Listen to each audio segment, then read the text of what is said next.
Welcome back to my KEEPUP channel. PIERS Morgan Imane Khelif is not a biological woman. Watching her beat her female opponent in the boxing ring was a sickening sight. Just half a minute into her Olympic bout against an Algerian boxer, Italy's Angela Carini was punched so hard in the face that she quit the fight. Later, she wept in front of the cameras as she revealed that she was in such pain from the blow that she feared for her life if she had carried on. Normally, such a dramatic early win would lead to the triumphant boxer, Imane Khelif, being cheered by the crowd and hugged by her vanquished opponent. The crowd was very muted, with some booing, and Carini could be heard muttering "It's not right," as the referee raised Khelif's arm, before she turned her back and walked away as Khelif tried to embrace her, and the distraught loser then burst into tears. The reason for Carini's distress was soon made clear: Imane Khelif is not a biological woman. She was banned by the International Boxing Association from competing in the last Women's World Championships for failing tests to meet the eligibility criteria for participating in women's competition.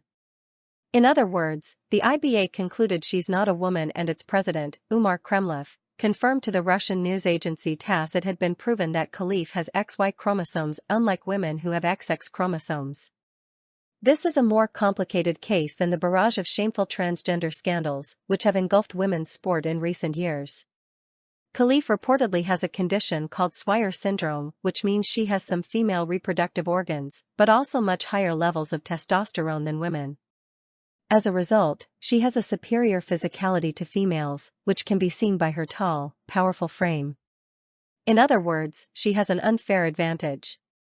And that's why there's been such a furious response, led by J.K. Rowling, Elon Musk, and Martina Navratilova, to the footage of Carini quitting after being smashed in the face. Nobody can say I didn't warn them this might happen. For years ago, when I was still a morning TV presenter, I asked Lisa Nandy, Britain's new Minister for Culture, Media and Sport, a simple question. Would she be happy, I said, for Usain Bolt or Floyd Mayweather, if they decided to self-identify as women, to compete in the Olympics against actual women? When she obfuscated, and tried to avoid answering the question by saying there should be a commission in sport to determine such matters, I responded. You don't need a commission to work out whether it's right or fair for Floyd Mayweather to identify as a woman and then fight women boxers. It's just common sense. Not fair or equal. At which point, Nandy went on the offensive, and spent 10 minutes accusing me of being a straw man, talking nonsense, being outrageous, creating more heat than light, pitting one group of people against another, and attacking trans people. Blah blah blah. This kind of ludicrous reaction is the default position of any politician when they don't want to answer a question, and especially for Labour politicians around trans issues because they're all so terrified of offending the woke brigade among their voter base.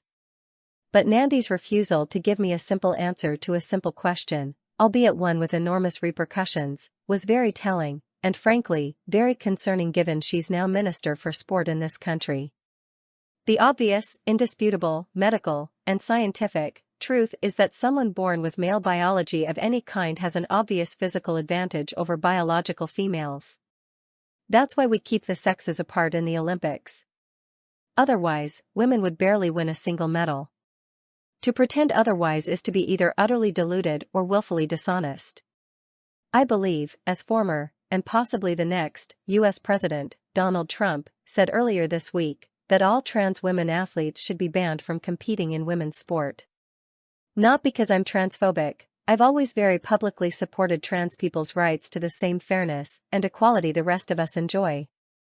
No, it's because it's just not fair or equal. And the same applies to athletes born with XY chromosomes, which also give them a physiological advantage over biological females. This doesn't mean I think they should be banned from elite sport altogether. That would be discriminatory. Instead, they should either compete against men, as most have done in the past, or in a new open category. But what happened in that Olympic boxing ring cannot be allowed to happen again, otherwise the spirit and integrity of the games will be tarnished irrevocably.